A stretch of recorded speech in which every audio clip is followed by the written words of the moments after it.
Camera. I don't see the slide, Ziva. I needed to do Facebook first. And it's not even 6:30, so when it hits 6:30, 6:31, I'll start talking, okay? I also see Representative Holmes is an attendee. Oh, good. And So I we just, might need to make him a panelist as well. I just saw Mike Rush show up too. Hi, this is Ann from Senator Rush's office. Hi. Hi, Hi. how are you? I'll be on tonight taking notes for Senator Rush. Do you want to greet people in his stead? No, thank you. Thank you, Helen. I appreciate that. What I'm going to do tonight is I'm just going to take notes on his behalf. Okay. All right. Thank you very much. I look forward to tonight's meeting.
Good evening, everyone. My name is Karen Payne, and I am co-chair of Ward 19.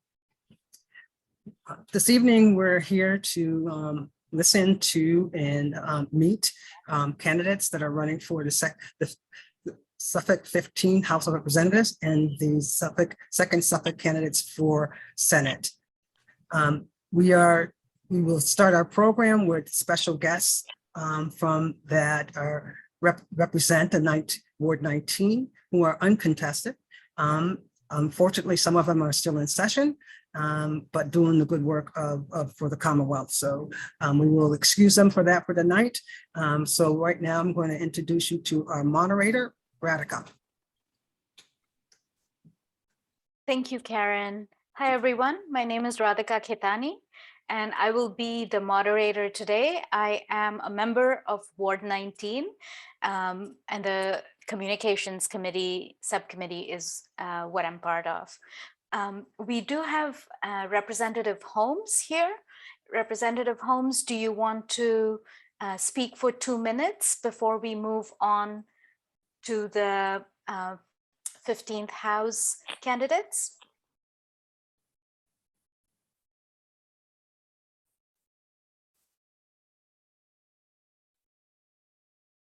You're muted. I'm sorry about that.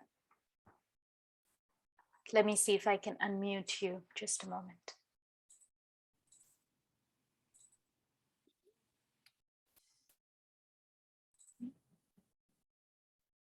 Apologize. Did I unmute myself now? Yes. Yes. So I want to apologize because I just heard Karen say something that I did not realize because I was catching up onto the meeting. But I will say welcome, and I will be very brief because I think I didn't realize I actually do have a contested race. And so I'm just going to just say thank you everyone for joining tonight. Didn't realize that's what this moment was supposed to be for.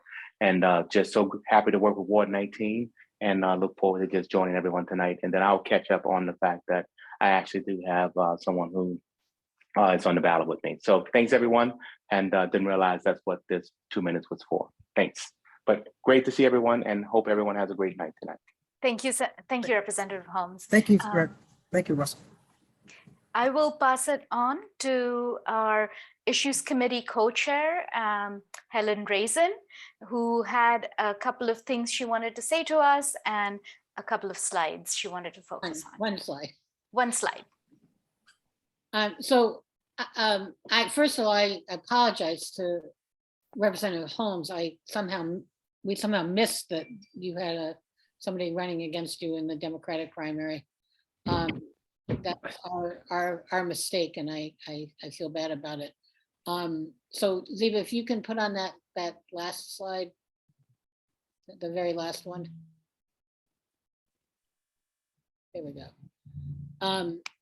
So I just wanted to explain to our audience about the redistricting in Ward 19 and the people that we're not seeing tonight that are still going to be representing Ward 19 in the new legislature in 2023. So this slide shows you the 13 precincts in Ward 19 and where they landed.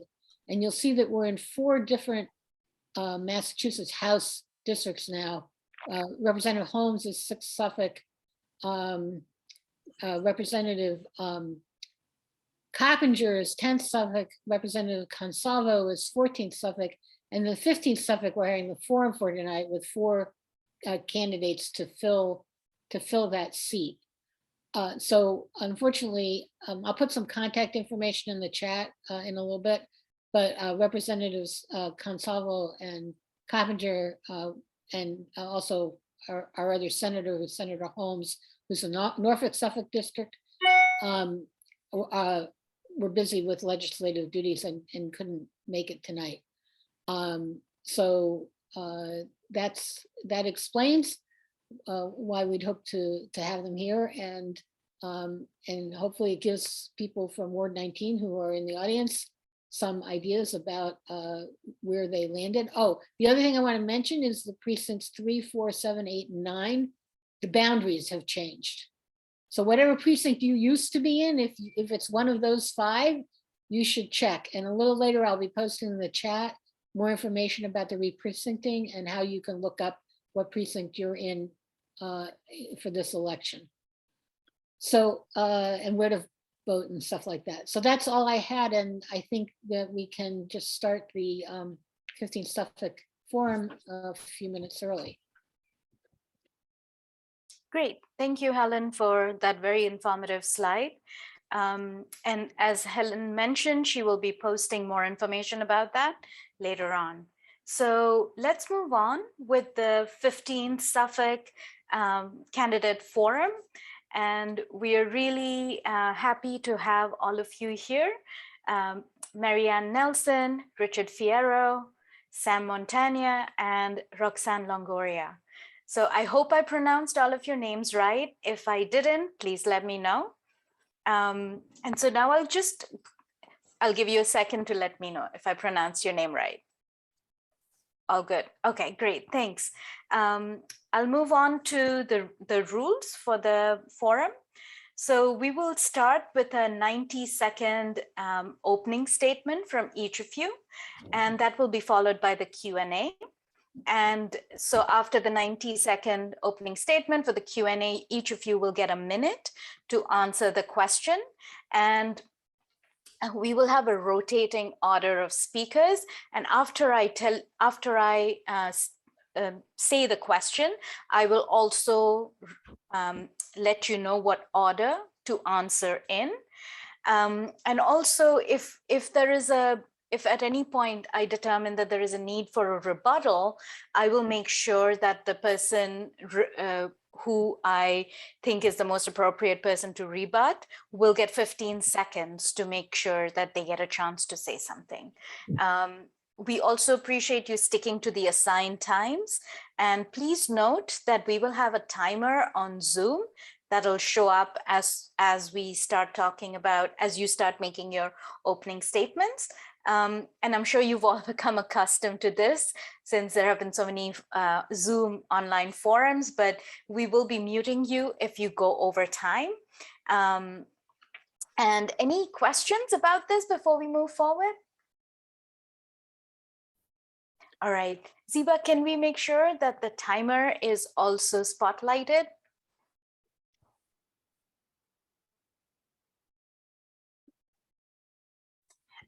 All right, well, Ziba is doing that. The opening statements order, okay, she said, okay, I can't see Ziba. The opening statements order is going to be Richard, followed by Roxanne, followed by Sam, and Mary, you will be the last person to give your opening statement. So we'll start with Richard. All right, perfect. Hello, I want to thank the Boston Ward 19 Democratic Committee for hosting this forum and for inviting me to participate today. Happy to be here. My name is Richard Fierro. I have lived in Boston for 5 years, and I'm currently pursuing a graduate degree in public administration at Northeastern University. I am motivated by civic duty and a personal desire to serve the public interest. I have experience in a variety of public sector roles. I have worked as a constituent services aide in the mayor's 311 office. I was an administrative specialist for the governor's operations office during the height of the pandemic, and I worked as an assistant registrar of voters and a listing officer for the City of Boston Election Department. My major policy priorities are to combat climate change and to invest in green and sustainable energy systems, to subsidize statewide pre-K programs and tuition-free community college programs, and to secure affordable housing solutions through policies that increase the housing supply, and to pass legislation that would eliminate tenant-paid brokers' fees in the City of Boston. As state representative, I will advocate for substantive policy solutions to effectively address the issues we face today. I will provide a voice for the next generation in our legislature with a vision to secure a strong future for all people in the Commonwealth. Thank you. Thank you, Richard. So the next person is Roxanne. First, I'd like to thank the Ward 19 members and leaders for hosting this important forum. We all know that there is a wealth divide that exists in Boston and right here in our very own community. This wealth divide isn't just about money, it's also about access to resources and access to power. My name is Roxanne Longoria, and I'm running to be your next state representative. My campaign is a movement for equity, a movement to redistribute wealth and resources to the most marginalized in Jamaica Plain, Mission Hill, and Roxbury. I have lived in Jamaica Plain for the past 10 years, prioritizing coalition building with Black and Brown communities to address inequities in Black and Brown communities. And these inequities that are affecting our communities aren't just political to me, they're personal. I'm a queer woman of color, a caregiver, and a victim of mass incarceration who has experienced housing instability twice in the 10 years that I've been living in Jamaica Plain. I'd also like to take a moment to highlight two things at the top of my mind today. And that's first, that climate change is here, it's killing people, and we are not equipped to handle it. And if we don't act now, that Boston is going to change as we know it. And second is the incident that happened on the Orange Line today. I think this just highlights the necessity that we need to pass the Fair Share Amendment to ensure that wealth can be distributed back to communities that need it the most. Tax the rich and fund the tea. Thank you, Roxanne. So Sam, you're up. Thanks, folks. Hi, my name is Sam Montaño. I use she, her, they, them pronouns. I am a queer, non-binary Latina who's been living in Boston the last 11 years. I've been in Jamaica Plain primarily 8 years doing organizing work, and that's how I would approach this campaign, through base building and organizing with folks in the community to advance our legislative goals and priorities. I am currently Director of Organizing at Green Roots, an environmental justice organization based in Chelsea and East Boston. And before that came from housing organizing. My priorities reflect my work experience and also my lived experience. I grew up with a single mom. We moved every year from the age of 11 until I've moved every year almost till now, and I'm 32. Something that would be impacted by that is addressing housing and addressing it from every angle, not just affordable housing development, but also being able to address the needs that come with tenants and with development. We also need to be looking at environmental justice and how are we further serving communities that have been marginalized, For example, not every part of JP has great tree canopy. We need to be encouraging developments to have electrical development only and move away from gas. And last, really personally to me, is recovery and mental health services. My father suffered from substance abuse and was able to get the help he needed, but that is not the case for everyone. And that is how I would like to move forward as a candidate, including everyone. Thank you, Sam. Mary, you're up. Yes, Mary Ann Nelson, I ask that you vote for me for state representative for the 15th Suffolk. And my statement today is mostly going to be about myself. Here's a little about me. My dad was a career Air Force medic. My mom stayed at home with my 9 brothers and sisters and me. Upon retiring from the Air Force, my dad worked a variety of jobs, and my mom took a job as a registered nurse. Every day on my way to school, I walked through a large urban park. This experience developed my commitment to land conservation and environmental protection. After college, I moved to Boston, living in the South End, and got involved with local community and feminist organizations and environmental groups. While a law student, I moved to Mission Hill and have lived in the same building for the past 37 years, first as a renter and now the owner. I practiced environmental law for state environmental agencies for 10 years. I also volunteered with the Sierra Club, a national environmental organization, becoming the first Black person elected to its national board of directors. This century, I had a small law practice and got involved with Mission Hill.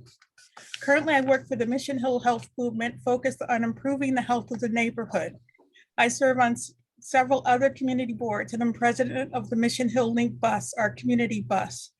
I bring enthusiasm, knowledge, and experience to being your state representative. Thank you. Thank you, Mary Ann. Apologies for just saying Mary earlier. I realize you That's are Mary okay. I'm flexible. Ann. Thanks. All right, great. Thank you everyone for your opening statements. We'll move on to the Q&A portion. And just to remind you, you'll have 60 seconds to answer each of these questions. So the first question is very district focused. So what are 2 of your district specific priorities during your first year, and how will you go about achieving them? So the order this time is going to be Roxanne, followed by Sam, followed by Mary Ann, followed by Richard. So Roxanne, you're up, and I can repeat the question if you want. Sure. Thank you. What are 2 of your district-specific priorities during your first year, and how will you go about achieving them? Great. Well, thank you so much for the question. I think I'm going to just highlight two of the things that are really important to me and that I think will have a really big impact on Black and Brown communities, which is really where I'm trying to center the equity of my campaign and lift up. So those 2 areas are, 1, criminal legal system reform, and I think focusing on a couple of things like raising the age of juvenile jurisdiction to 21 so that we're not getting young people involved in a cycle or a system that they shouldn't be involved in the first place, ending low-level marijuana offenses, having that expunged from criminal records. And then the second thing is thinking about young people in foster care. And a lot of people don't realize that when you age out of foster care, it really is a pipeline into homelessness, could be into substance use or into the criminal legal system. And so providing more of a financial safety net for young people who are aging out of the foster care system would be very important. Thanks. So the next person is Sam.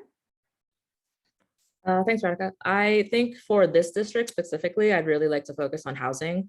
Considering that rents are so mercurial in our district, they're constantly changing, they're constantly moving.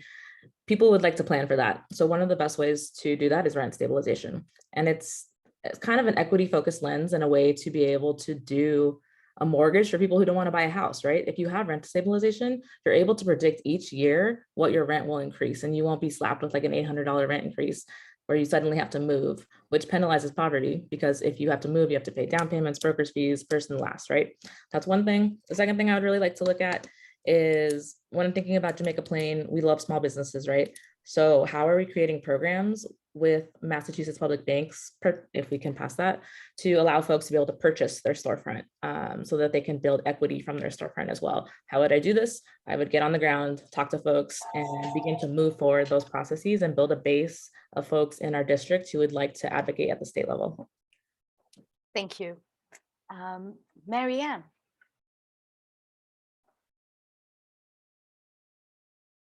I think you're muted. One of the things I'd like to do this campaign and this as a state rep is to focus on what's actually achievable. A lot of people have great ideas, but getting them passed in 2 years is a bit of a challenge. So I have said my first priority as a state representative would be the #1 priority for the city of Boston, which should improve the lives of everyone in the district. This year, it's been to pass a transfer tax to increase on real estate transactions. If this doesn't pass, and the tax would be used to fund housing and other development programs, if it doesn't pass, then that will be, and it continues to be the first priority for the city, that will be my priority. If that does pass this session, then the next thing is, as Sam said, rent stabilization. That would be my priority.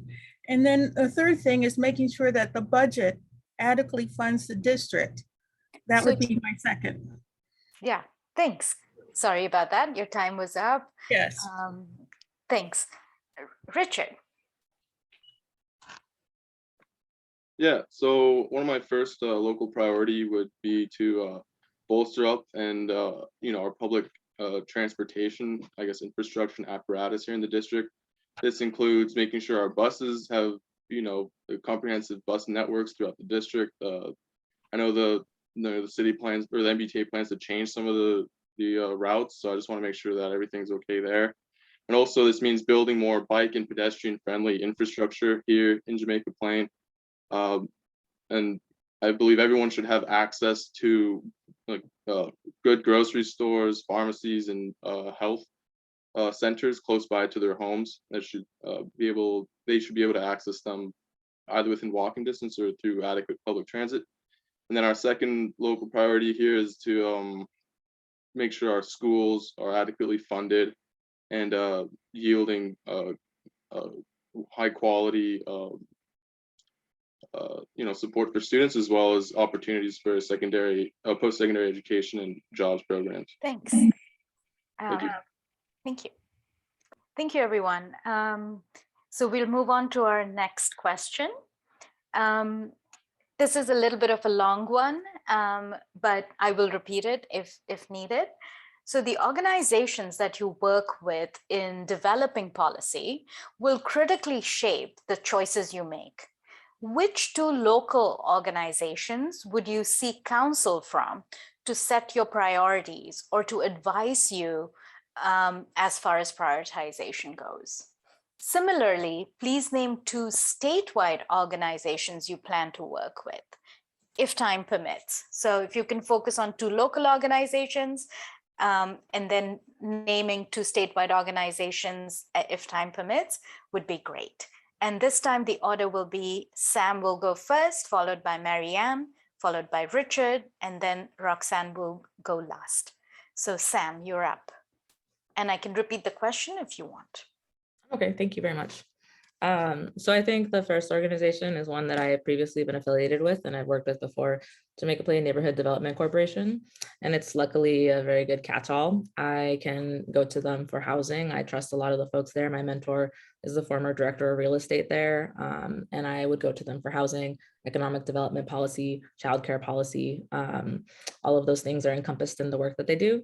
The second organization that I would really like to work with would be Living Safely in Jackson Square, which is currently funded. It's not a separate organization, but it's currently funded through Boston Children's Health Hospital. And they're doing great work in Mildred Haley and the Jackson Square community to advance public safety for the community and economic development opportunities statewide. I think definitely Environmental League of Massachusetts to further talk about our environmental impacts and how we can move those things forward. And then last, I really it's not quite statewide, but I think that the work that Pine Street Inn does is really great for addressing healthcare and homelessness. Great, thank you. Marianne, you're next.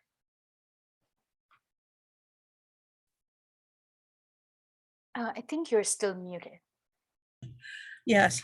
I would like to work with some of the local organizations, even though they didn't endorse me. JP Progressive seemed to have done a lot of research on different legislative matters, and they seem to have a good source of information.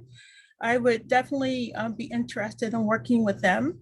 And then I think on Mission Hill, Mission Hill Neighborhood Housing Services and Mission Hill Main Streets are both good sources of information on housing and economic development. I've had relations with both organizations. I think that's good. As a Sierra Club volunteer and long-term member, I would be interested. I would definitely work with the Sierra Club on environmental legislation. It's a statewide organization. And I think the third matter that I'm interested in, but I haven't done a lot of research on, is the state education law. I know there's several groups that work in that area, and I haven't identified. Sorry about that. I think your time, I think there were 5 extra seconds. Sorry about that. But thank you for your answer. The next person is Richard. Sure, I think that's a really great question. Some of the local organizations I like are the Emerald Necklace and Mass Vote. With Mass Vote, I really like their work in terms of increasing voter registration rates and securing vote by mail ballots with prepaid postage. I would work with them to try to continue to increase our voting rights for the citizens in the district. With the Emerald Necklace, I really like their mission for conservancy and providing beautiful green spaces here in Jamaica Plain and all throughout the city. So I would support and work with them to try to continue to beautify and conserve these spaces. Statewide, I like the Massachusetts Teachers Organization. I would like to work with them to advance their priorities. And another statewide is Act on Mass. I really liked the work that they're doing and want to do in terms of legislative transparency and the reforms there. Thank you. Great, thanks, Richard. Roxanne. Sure, thank you for this question. I think for the local organizations, I would work with Justice for Housing for sure to support criminal legal system reform and to give folks who are involved in the criminal legal system access to housing and other opportunities. And then I think I'd also work with Mission Safe in the Mission Hill district with Jumani Kendrick, who's just a wonderful organizer. And then statewide, I would work with Citizens for Juvenile Justice to advocate for statewide systemic reform that achieves equitable youth justice, and particularly looking at Black and Brown communities and opportunities to make sure that we are decreasing the impact of mass incarceration on young people of color specifically. Great. Thank you all for your answers. So the next question is very important to me, I guess. And I know it's important to a lot of people, a lot of your future constituents. So the current Supreme Court is rolling back many critical protections for women's rights, for gun control, for the environment. What would you do to strengthen the laws we already have in Massachusetts in these areas? And the order this time is Marianne, then Richard, then Roxanne, and then Sam. So Marianne, you'll go first. Yes. I think for women's rights and reproductive freedoms, it's important that we allow like for many medical procedures, that people from around the country can come in and have access to our healthcare services. I'm sure people are investigating what needs to be done, and I will work with them to make sure that that we keep those required laws in place or put them in place next year. For the other areas, I think we need to make sure that our laws meet the requirements of the Supreme Court so that we can keep the strong laws that we have and are able to enforce them in our state. I think also we should, it's not necessarily it's up. Okay. Thank you, Marianne. The next is Richard. Yeah, once again, this is a really great question. It's something we're seeing now play out, in real time. I believe one way that we can help our constituents here in Massachusetts is, as a legislature, I would create coalitions and help forming those coalitions with party leaders to ensure that we can codify some of these laws, through legislation. That's very important. That's basically the only thing we can do is try to secure it as a state's right, security for a lot of these issues. I believe Massachusetts has done such a great job with codifying Roe v. Wade and abortion right protections with the Roe Act that was passed and is now in effect. I believe because of this, Massachusetts was proactive and was able to secure these protections into law and is now one of the best in the country in terms of providing these protections. Thank you. Thanks, Richard. Roxanne. Sure, thank you. I just want to uplift that reproductive justice is not just a women's issue, it's a non-binary issue, it's a trans issue. And it's important that we update our language whenever we're talking about reproductive justice. We need to ensure that Massachusetts is a role model for the rest of the country to set standards for care and for healthcare. And that includes access to abortion, but it also includes access to reproductive healthcare, to ensuring that we set progressive legislation and that we're expanding rights to everybody. I would ensure that legislation is prioritizing healthcare that is covered by insurance, and that's including abortion.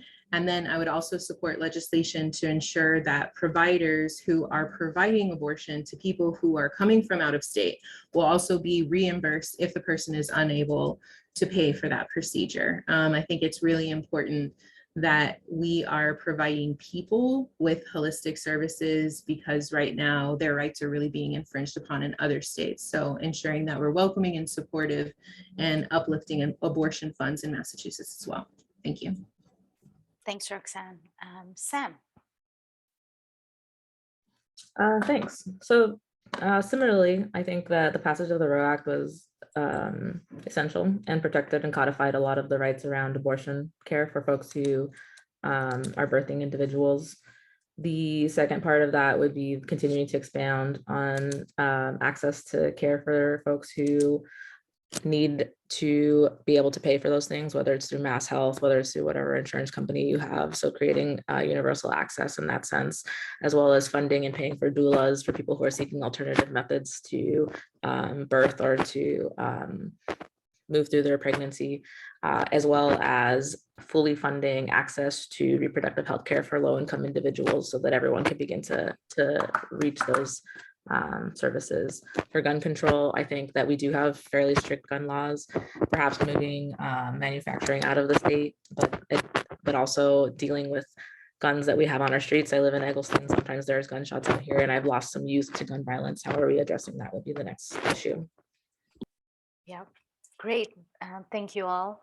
Now I have a related question, something that some of you alluded to. In Massachusetts right now, we are facing a maternal health crisis, especially in Black and Brown communities. What will you do to address maternal mortality and care disparities that we have here in Massachusetts? And the order of answers will be Richard will go first, followed by Roxanne, followed by Sam, followed by Marianne. And so Richard. Yeah, I think, one of the most fundamental things we can do is just continue to work with entities, organizations, either lobbying groups, nonprofits, and otherwise, and other um, supporters in the party here on the state level that want to provide better care and comprehensive care for women of color and minorities for this care. The maternal gap is really bad.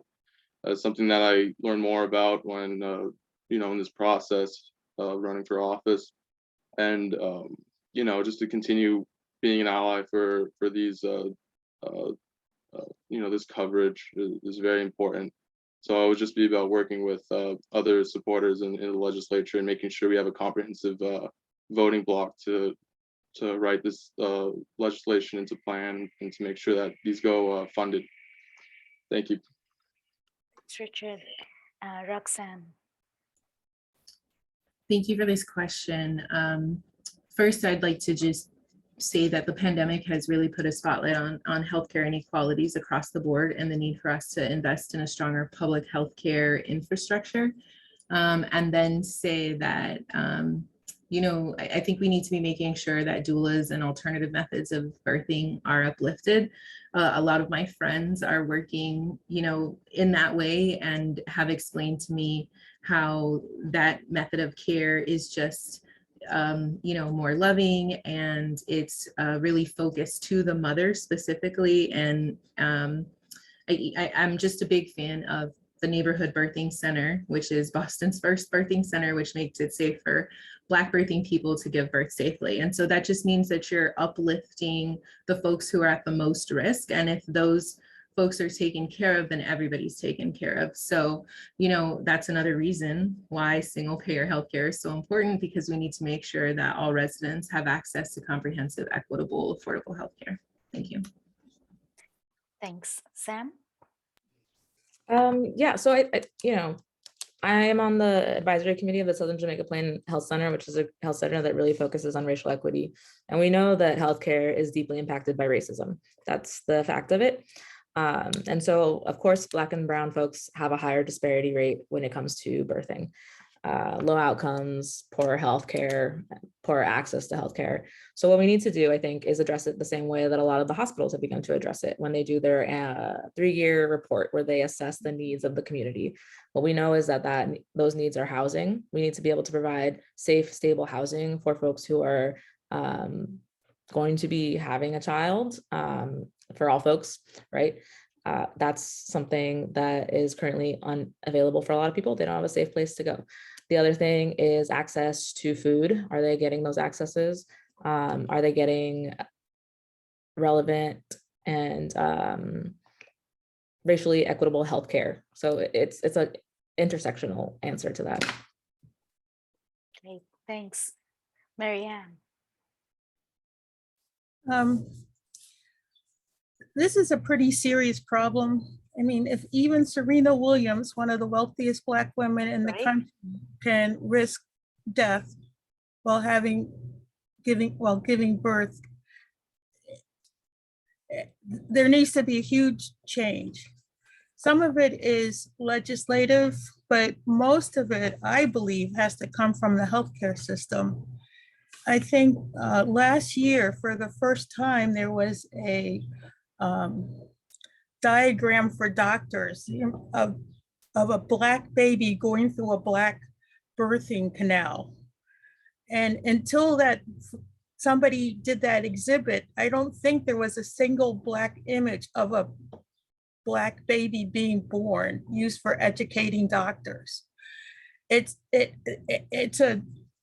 required a lot. I do say that I meet with the 16 residents from Brigham and Women's every year, and I raise the issue of what their belief is of different clients that they have, and challenge their racial beliefs. It's a big problem. Thanks. Thanks, everyone. Indeed, it is a big problem. So we're moving away from health and talking about censorship. So how would you protect teachers and librarians in Massachusetts from censorship of their professional work, particularly around curriculum development and book selection. So, we've heard about this. This has been ongoing for quite some time in other states.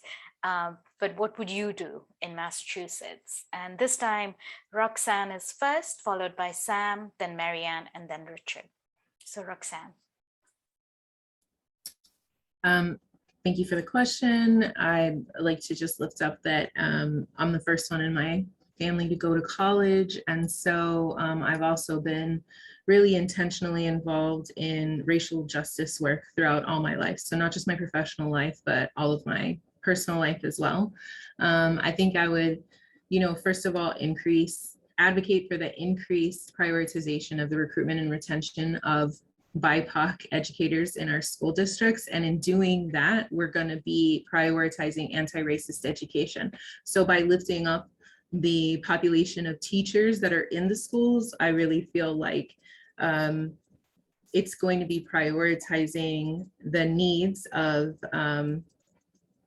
the communities that the teachers are representing, right? Because we're going to have more understanding of what those cultural backgrounds are, the cultural norms, and then hopefully by critical mass and having enough teachers that are pushing for this, we're going to be able to push to the administration to accept changes and not be censoring teachers who know what's best for their own classrooms and their own students.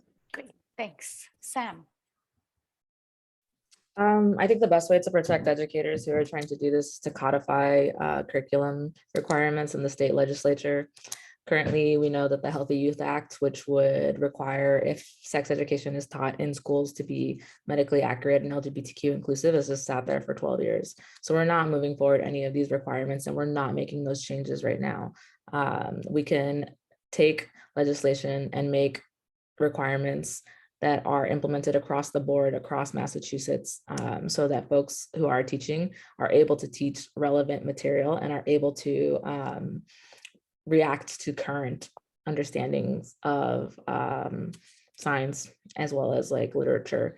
Second, I think that we need to continue, a lot of teachers are in unions, not every teacher is in union, but for the teachers that are in unions, we need to continue to strengthen workers' rights so that folks have that backing and have that stability if they are persecuted for what they're teaching and for how they're teaching it.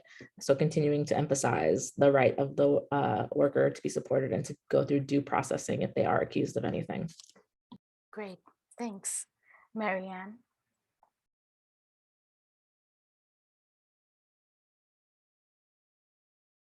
Oh, you're muted.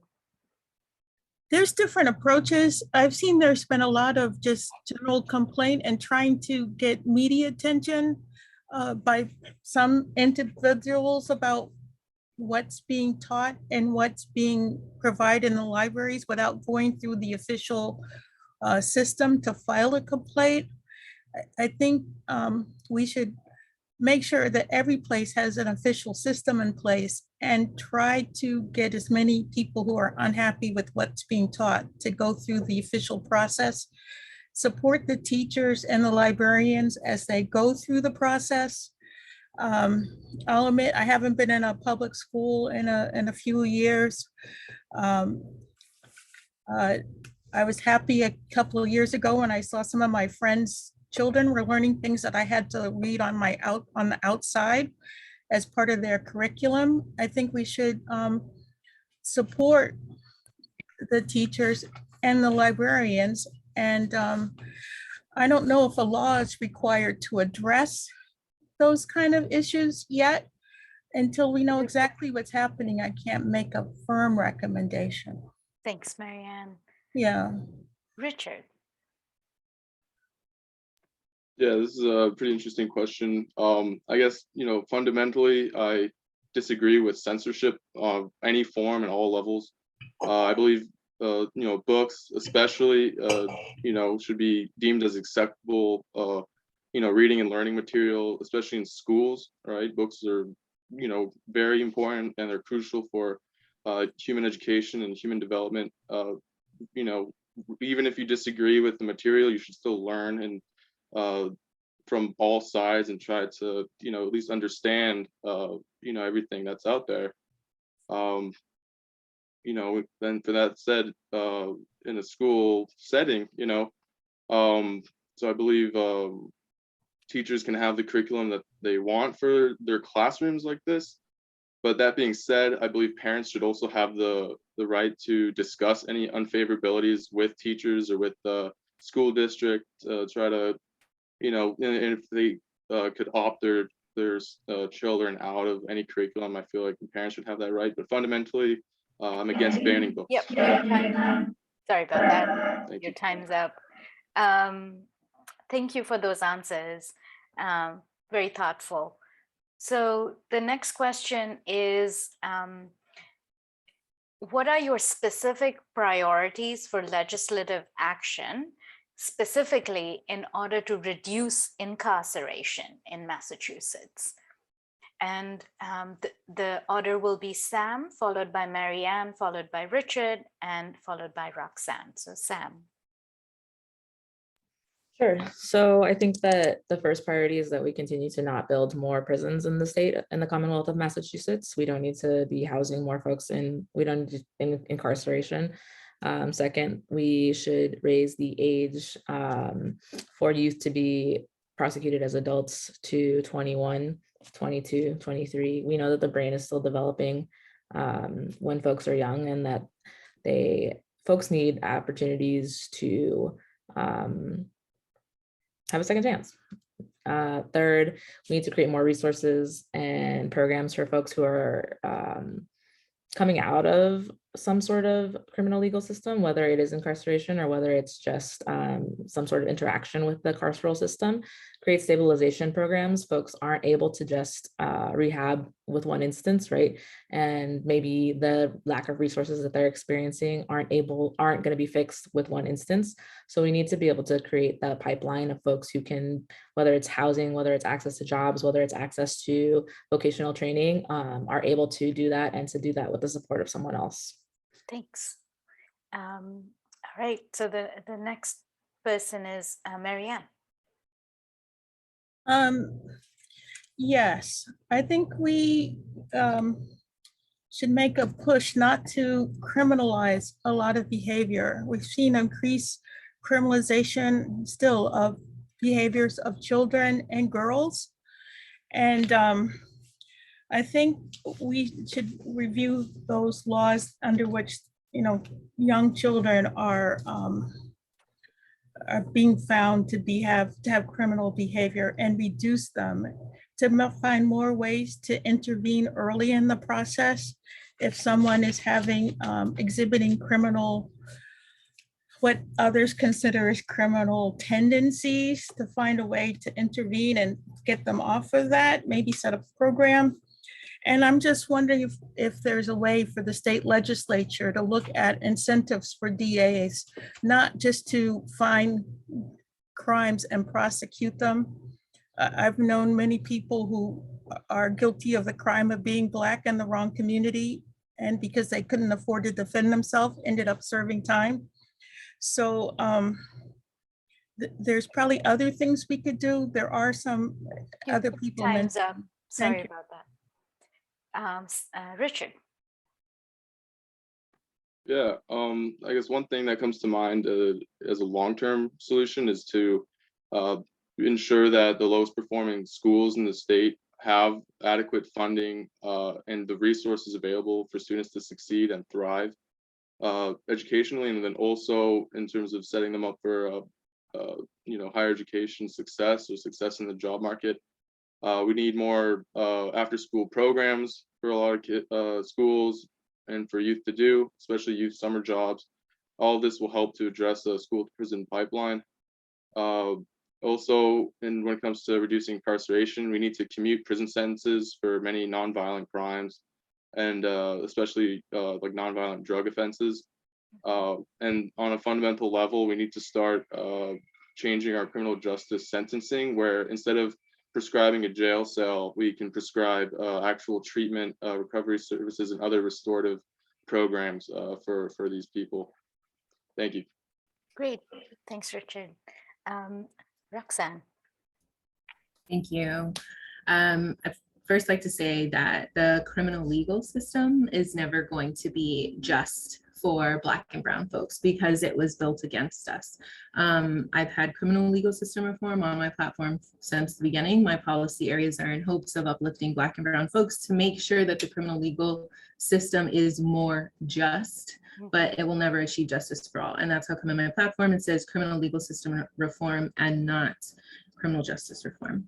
I am a victim of mass incarceration. My father spent the majority of my childhood incarcerated on racist cannabis charges that would not be prosecuted today during the war on drugs. So I feel like a lot of these early experiences that I've had have taught me that the political isn't just, it is personal for me. And so therefore, again, just stating my 4 top policy areas are raising the age of juvenile jurisdiction, 18 to 21, low-level marijuana offenses should be expunged from criminal records, investing in unarmed community-based responses to emergency calls so we're not putting our community members in a situation that could potentially put them in more trauma, and then ending qualified immunity for police officers and correctional officers. Great. Thank you. Thanks. All right, so this is very timely. Our district has been severely impacted by recent as recent as today, and long-term failures of the MBTA. What will you propose to do in the legislature to improve public transportation? So the order is Marianne, then Richard, then Roxanne, and then Sam. So Marianne, you'll be first. Improving the MBTA is a long-term solution, a long-term problem. I would look towards creating a system where all public transportation is free in the state, including the RTAs and the T. I would consider reorganizing the T, separating the commuter rail into a separate agency, have a long-term contract for commuter rail operations for somebody and another company and leave them responsible for it. And we've spent a lot of money on new cars and things for the T that don't seem to be operating very well. I think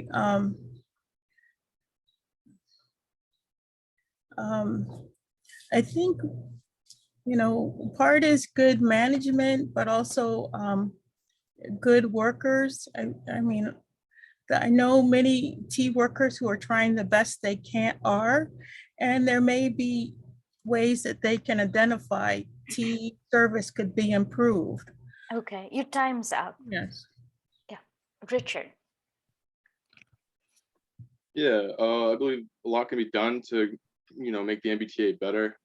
Some of the things on the top of my mind on this issue is we need a lot more state funding going into this system to, make sure that these repairs are done, on a more timely calendar, and also for the hiring and incentivized hirings of a lot of dispatchers and other workers on the MBTA. Some of this funding can come from fair share amendments, but I think, we need to get a little bit more creative than that to get funding. Maybe through pilot tax reforms in all the municipalities that serves the MBTA, and maybe even like a local sales tax or a Boston sales tax that of like 1% that goes above the statewide sales tax, which would be earmarked for service like the MBTA. Another potential idea that I'd really want to explore more is the idea of centralizing all 14 regional transport agencies in the state under one big entity that is within, or its own entity under the Department of Transportation, and it's organized on a state level. Thank you. Great, thanks, Richard. Roxanne. Did I get the order wrong? No, it's Roxanne. Okay. Well, the incident that happened on the MBTA today, where riders were jumping out of the windows after the train caught fire, was absolutely unacceptable. I mean, just in terms of safety and thinking about reliability and public safety, perhaps it's because the Orange Line has always been neglected because it serves our communities of Black, Latinx, working class neighborhoods in our own districts of Roxbury, Jamaica Plain, and Mission Hill. I think that's why it's really important for us to prioritize free transit, prioritize the fair share amendments where we're taxing the wealthy and we're funding the T. We also should be focusing and prioritizing the Black and brown communities where the T is being neglected and lift those up, and then supporting workers' rights for transportation workers on the T. There's absolutely no reason why they should be working in dangerous situations that nobody would want to be working in. We're putting our families at risk and the people who are riding the T at risk as well. Thanks. Sam. Thank you. Yeah, so currently I have been doing advocacy with Public Transit Public Good, which is a group doing work for low income fare. And it's kind of a thing where you're doing the work for the low income fare in hopes to move to a fare free system moving forward. The Massachusetts currently has a $3 billion surplus this year, and we're not putting enough of that into the MBTA. And the fact of the matter is that we need to deeply fund repairs and deeply fund staffing. We aren't going to be able to staff up for months. So putting money into making that program a reality is essential over the next few years. Otherwise, we're not going to have equitable transit. We're going to have more people driving cars, and we're not going to meet our carbon emission reduction goals. So it's a multi-impact platform as well. We also need to be creating more accessible ways for people to move outside of Boston, because we know that the housing crisis won't be solved in Boston. So we need to further expand and develop the MBTA, and that's a West-East rail. That's further expanding the orange line, red line, green line, creating more bus routes and making the commuter rail reliable and more cost-effective as well, or free. Thanks. So lots of good ideas there. We'll need the ideas. All right. So the next question is, it's a two-part question. So the first part is, do you support same-day registration for voting? And if yes, what steps would you take to overcome the barriers to passing this bill, as it failed to be included in the recent Votes Act? If you don't support same-day registration, what do you support to extend voting access in Massachusetts? So the order this time is Richard, followed by Roxanne, then Sam, and then Marianne. So Richard, and the question's also in chat. I know it's a long one, so.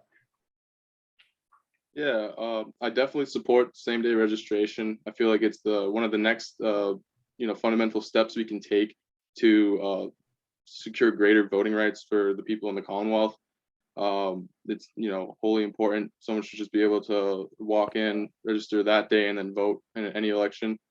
To this end, I would work with entities like Mass Vote, other nonprofits, and other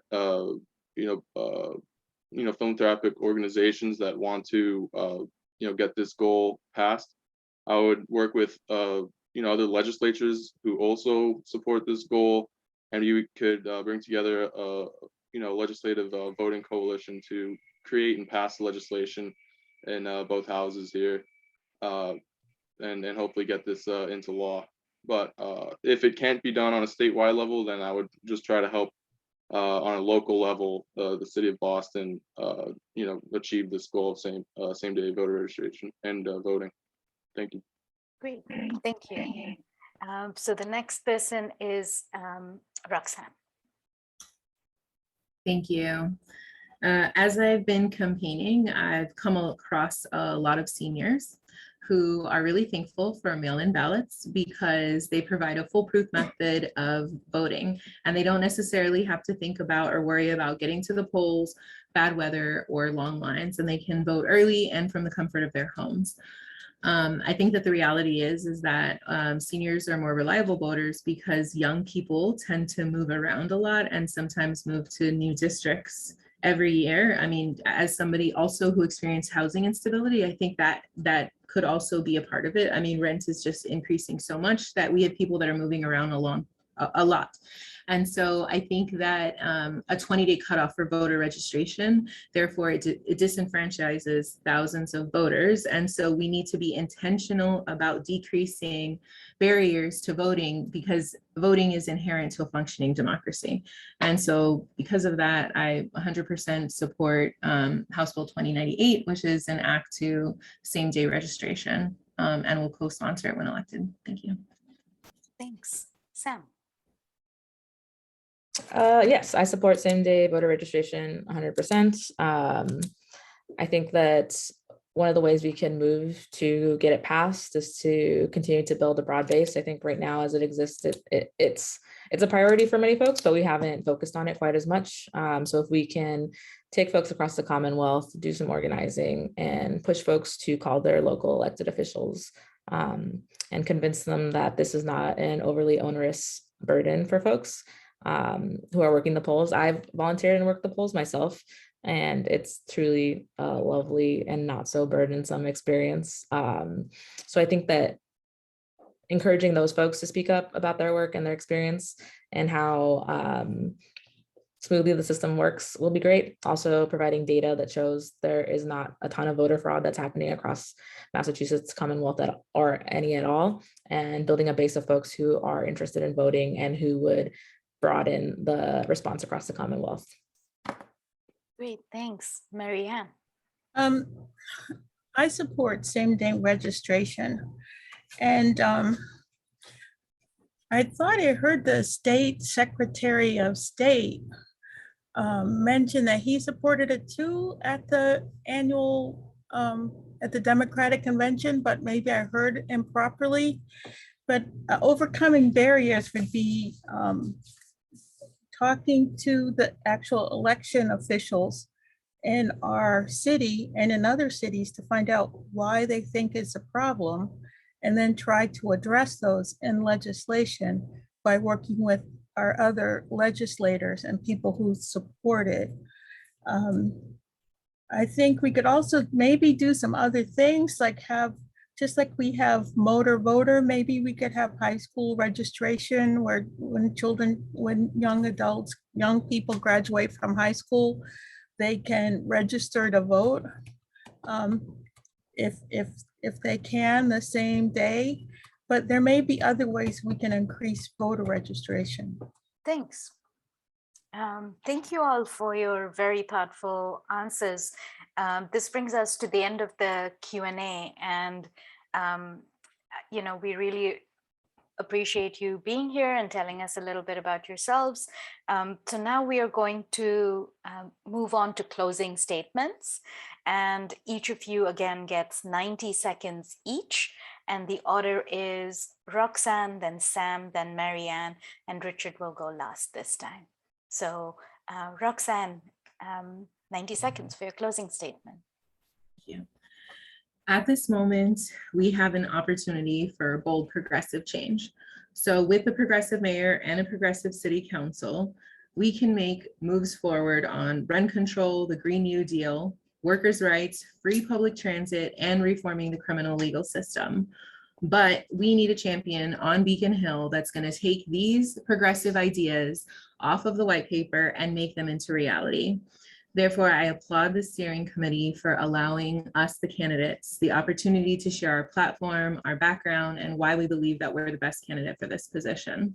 I just want to say that I know that I am the best person. I have a diverse portfolio of professional experience that includes executive leadership from the city of Boston. I've worked as a director of diversity, equity, and inclusion for local colleges, working as a professor in higher ed, and of course, holding a leadership position in the NAACP, and of course, working in nonprofit leadership. We absolutely need a leader in this movement to be someone who has the professional and the personal experience to lead inside and outside of the State House. The endorsement that I'm asking for tonight is the one that's most important. It's from the voters in this district, especially the marginalized and displaced voters who are being harmed every day by gentrification, climate change, and the failing public transit system. If you put my resume against all of the other candidates, you will see that I'm the best candidate for the job. And I thank you so much for giving me the opportunity to share a little bit about myself And I welcome any questions to my email, and I'm asking you for your vote on September 6th. Thank you so much. Thank you, Roxanne. Sam. Thank you, everyone. Thank you to Ward 19 for hosting this forum and for allowing us the opportunity to speak with you all and share more about our platforms. It's been great hitting the doors. We've been particularly active in Ward 19, so maybe you've gotten some of our literature. I am extremely excited to be running for this seat and to be talking to folks and getting out there. I've been organizing in this community for the last 8 years. I was chair of the Jamaica Plain Neighborhood Council. I'm on the board of the High Square Task Force. I'm on the advisory committee of the Southern Jamaica Plain Health Center. I have been deeply rooted in this community in every way possible. I volunteer my time here. And I've also been incredibly active with a lot of the folks in the public housing developments, Mildred Haley, and a little bit with South Street Youth Center. I think that this is the opportunity to take someone who has built their career and built their relationships in their community where they live, where they get healthcare, where they shop, where they hang out at restaurants, where they drink, where they know folks on the street and have communicated, and take those ideas and build that base of folks in the community who might not feel enfranchised by the state house that we have now, and give them the opportunity to build that community feeling so that they do feel empowered to go to the state house when it's necessary. It's not about the number of times that you've served in different positions, right? It's about the connections you have in the community. And so I ask you to vote for Sam Montaño on September 6th, and I'll catch you at your door. Thank you. Great. Thanks, Sam. Marianne. Oh, you're muted. Thank you, everyone, for letting me participate today. I've talked to many constituents who complain of elected officials promising much and delivering little. That's why we have low voter turnout in some areas. I want to be the first candidate who can deliver on everything that she says she will do in her first term. Given the current structure of the legislature with a strong leadership model in the House, it's going to take several terms to get things passed. But this first term, I plan to do 3 things. One is to pass the Boston Mayor's and City Council's #1 priority. As I mentioned earlier, it was the transfer tax, but next session, hopefully it'll be rent stabilization. 2, have the state budget fund important programs and policies to improve the lives of district residents, the environment, and small businesses. That's what they're doing now. That's why they're working tonight. And third, I would work towards long-term systemic change, including the structure and operation of mass transit in the state, look at tax code for its fairness, and address climate change and environmental protection. I would also work towards removing the receivership provision from the state education law. I'm an imaginative problem solver who wants to enact state legislation that'll improve the lives of the people of the 15th Suffolk, the city, and Massachusetts. I promise I will always listen to the concerns of people in the district, present them to public, and work with you to solve problems within our city and state. Thank you. Thank you. Richard. First off, I just want to thank the Boston Ward 19 Democratic Committee for putting on this function, and for all of those in attendance. Thank you for being here. My name is Richard Fierro. I am seeking office to push for modern policy solutions to address the challenges we face here in the 15th Suffolk and throughout the state. These issues oftentimes compound together to create disharmony in our communities. I believe that states throughout the country look toward Massachusetts for progressive policy solutions. We have the chance now to become national leaders, to push comprehensive legislation for green energy and climate resilience, for housing stability, and for universal pre-K and tuition-free community college. My core values are integrity, transparency, and accountability. I want to do the right thing and create a stronger future for the people of the 15th Suffolk District and for the people of the Commonwealth. I aspire to be a true public representative in the classic sense, to represent the will and command of the people, and to work to achieve the public interest through effective policy solutions. I want to increase the level of democracy in our state legislature and will act as a conduit for the will of the people through my actions. I value the importance of listening to the issues and comments that the people bring to my attention and to actively incorporate them into my legislative goals. Once again, thank you all so much for having me here today. I appreciate it greatly. Thank you. Thank you. Thank you all so much for this very lively conversation. And everyone, please notice that we have posted in chat more information about all the 4 campaigns. And so once again, thank you to the candidates. And I will pass this on to, I think it's going to be David Opsavit, our co-chair.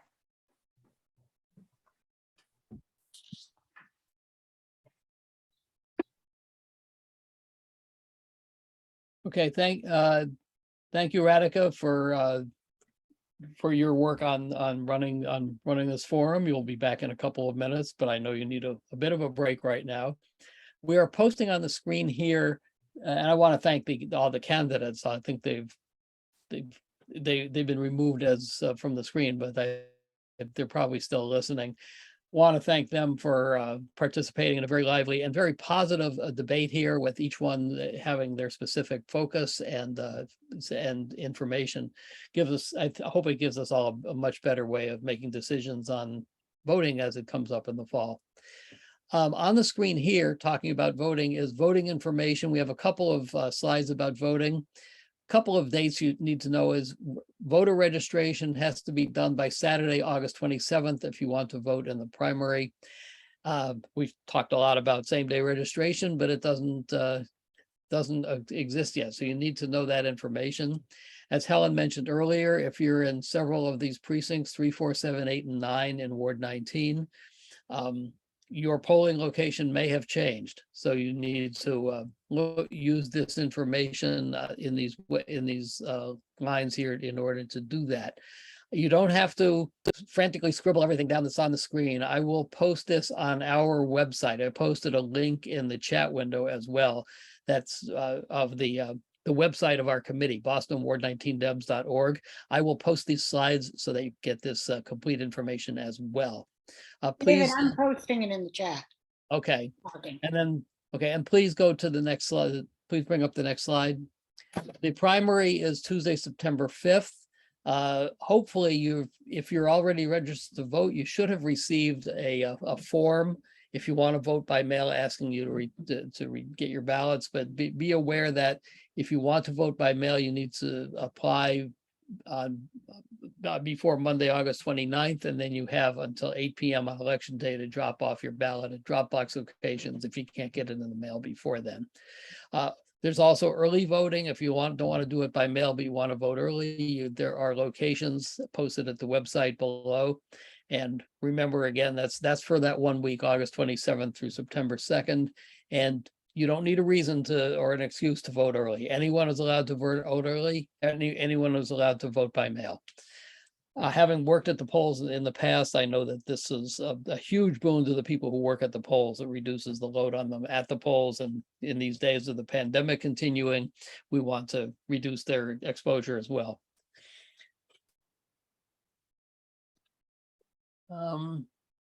Okay, so that information has been posted, and I will turn it back over. I just wanted to mention my co-chair, Karen Payne, who we got to meet at the beginning of the forum. She'll be doing the wrap up at the end. Karen is not only the co-chair of this committee, she is a member of the Democratic State Committee and the Democratic National Committee. And thank goodness she's been able to retire so that she could spend to do those 2 jobs, which are both full-time jobs. Radhika, are you ready to start the Yes, I am. next part of the forum? Thank you, everybody. Thanks, David. And welcome to all of the candidates for the Senate. We are excited to have all of you here. And just before we start, I'll go over what you can expect. So we will start with a 90-minute opening statement from each of you. Next, we will go into the Q&A portion, and you will have 1 minute to answer the question. And we will be rotating the order of speakers for each question. I will ask the question first, then specify the order in which you will be answering it. And we will make sure we post the question in chat as well. So in case you miss it, you can always see it in chat. And then if If there is need for rebuttal, I will determine that and invite the person who is rebutting to speak for 15 seconds. Finally, we will end with a 90-second closing statement. And just last but not least, we appreciate all of you sticking to the time. Please note that we have a timer here as one of the panels in this view on Zoom. And I'm sure you've all become accustomed to this, but we will be muting you if you go over time. And I will add the word unreasonably here. If you're finishing up a sentence, I'm not going to interrupt you, but please try to stick to the time. I appreciate it. Any questions before we start? All right, so I'll just go over everyone who is here. We have Reverend Culpepper, we have Representative Nika Elugardo, we have Representative Liz Miranda, and we have former Senator Wilkerson. So welcome everyone, and the order for opening statements is going to be Reverend Culpepper, followed by Representative Elugardo, followed by Representative Miranda, and Senator Wilkerson will go last. So Reverend Culpepper, go ahead. Thank you. Thank you. Thank you, Ward 19, for this opportunity to present to you tonight. I thank everyone for being so gracious on this event. It's for me humbling in some ways, but I just want to emphasize how appreciative I am of the opportunity for tonight. My name is Minyard Culpepper. I'm running for the state Senate because I believe there are two issues that we're in a crisis mode. The first one is, I believe we're in a housing crisis. And I believe when you look at the cost of living in Boston, when you look at the cost of rents, when you look at the cost of mortgages and taxes, and when you look at where we are with regard to housing, especially when it comes to gentrification, I believe that we're in a housing crisis.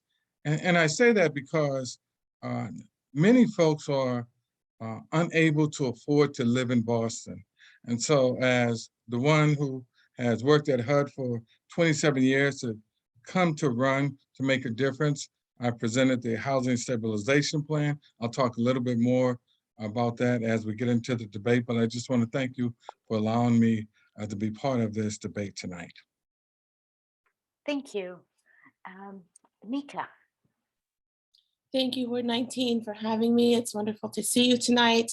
I have enjoyed Ward 19 as an incredible launch pad in my 4 years. You've allowed me to be incredibly bold in issues including housing, economic development. You've allowed me to be bold in structural racism, not just in the State House, but even giving me a platform to speak about that, whether it's here or in other things that many of the members here are participating in throughout the communities of Jamaica Plain and Rossendale. And I believe that I've used that faithfully. I've updated you faithfully on that progress. And so I won't reiterate here, but I do want to say that there's an incredible opportunity before us. You know that I live myself in Ward 19. And one of the things I've experienced here is that we're able to coordinate across income levels, across race, across nationalities when there is a need in our community. And whether that was bringing diapers, bringing toys, or bringing policy to the table, we come out boldly and we have abundance enough to share with the abutting districts, abundance enough to share with the districts that I would now like to serve as a senator. And so the same models that we've used here, pilots in criminal justice reform, pilots in housing, pilots in voting, I'd like to see all of the other neighborhoods of Second Suffolk benefiting from that leadership, and we can do it together if I can earn your vote on September 6th. Thank you. Liz. Good evening, everyone. Thank you, Ward 19, for having us, and to my colleagues who are here with me tonight. My name is Representative Liz Miranda. I represent the mighty 5th Suffolk District, which has the neighborhoods of Roxbury and Dorchester, and I got into the State House in 2018. Previous to that, I spent over 25 years in youth and community organizing as an entrepreneur, as a nonprofit executive, and as an educator. I'm the daughter of a Black immigrant woman from the island of Cape Verde who dropped out of Madison Park High School to have me, and has been a cook in Boston hotels as a Local 26 member for my entire life, but also the daughter of a father who was deported on the same month that I walked onto the campus of Wellesley back to Cape Verde. I have been in the State House working really hard and have passed 5 pieces of legislation on jail-based voting, 2 on environmental justice, and ode to the community that I grew up in, the Dudley Triangle, which there are 2 movies and a book about how the community took back their power, eminent domain, gained eminent domain power, and created a campaign of not dumping on us. Also on birthing and maternal justice, and finally working as the lead author of the use of force section on the police reform bill. I'm hoping to gain the support of Ward 19 because I believe I'm the best candidate to represent this district. I have deep roots, I have the experience, I keep delivering and will continue to do so, and have been fighting for the bold progressive change that we need, that are the issues that are most important to this district, particularly in ending mass incarceration. Thank you. So next is Diane Wilkerson. Good evening, everyone. I hope you're all staying cool. I also want to thank Ward 19. I'm blessed to have been able to spend the time before we started listening to the candidates for the 15th and just the incredible information that you shared. I come to this moment, that for me is what this is, having both left government service, spent an enormous amount of my life in the legal practice, practicing law, serving as a lawyer in government.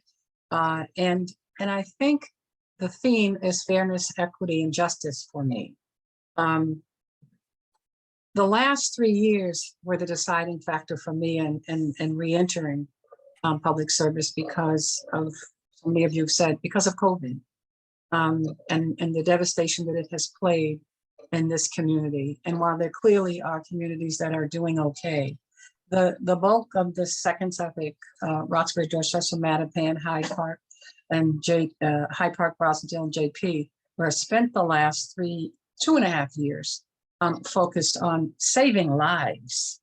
All of the ifs, the social determinants of health, the poverty, housing, and the economic loss made clear the need. I'm here because you don't have to be an elected official to do public service, but there are some things only elected officials can do, and I think I'm the best to do that. So I'm here, looking forward to the conversation. Thank you. Thank you. All right, so I think we've gone through everyone.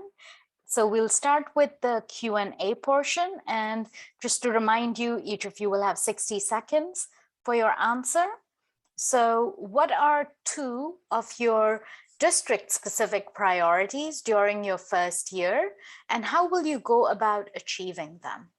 And so the order here is going to be Representative Alugardo, Representative Miranda, Senator Wilkerson, and Reverend Culpepper. Thank you. You've allowed me to take some risks and they've paid off well.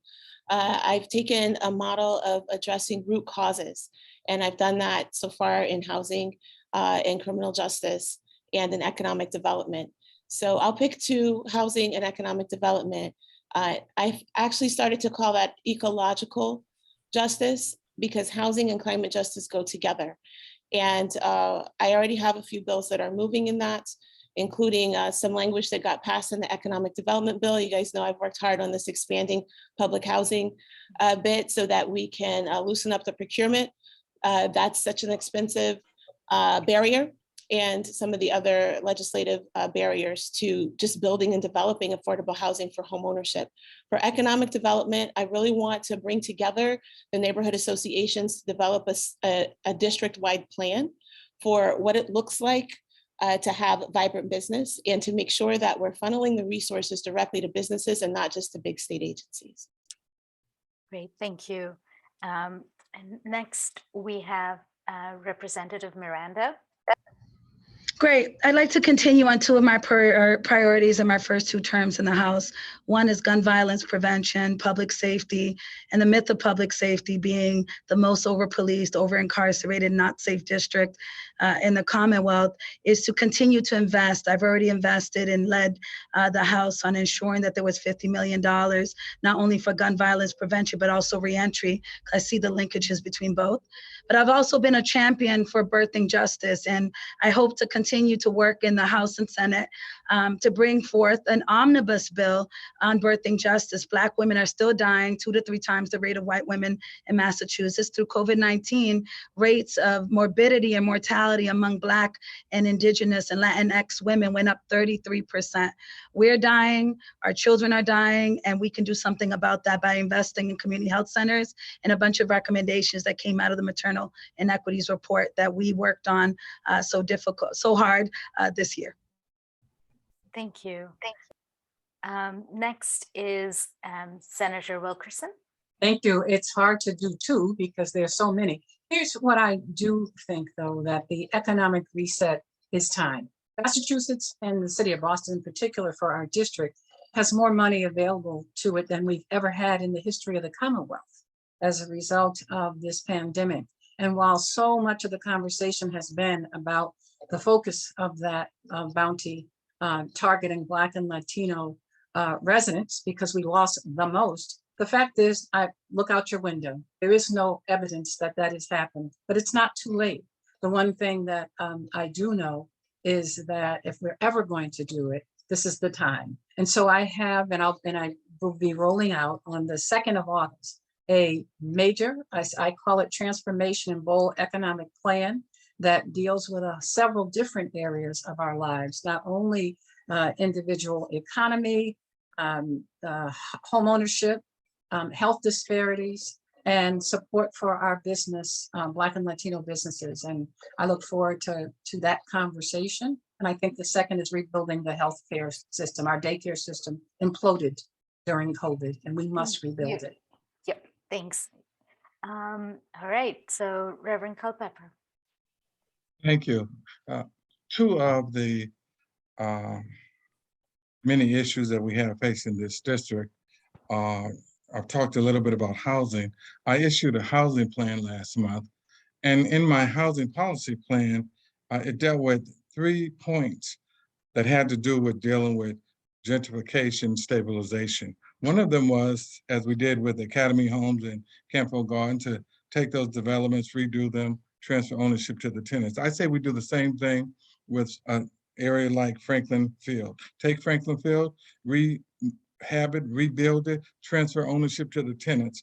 That's the first one. The second one is to take the Section 8, folks have Section 8s that can buy homes that we set up in mass housing. And I called on them to set up a Section 8 home ownership program where folks with Section 8 can buy a house. The third point, and I've got 6 seconds, let me just jump to climate justice for everyone. Today, I issue my climate justice policy for everyone that I'll talk a little bit more about in the next minutes. Thanks.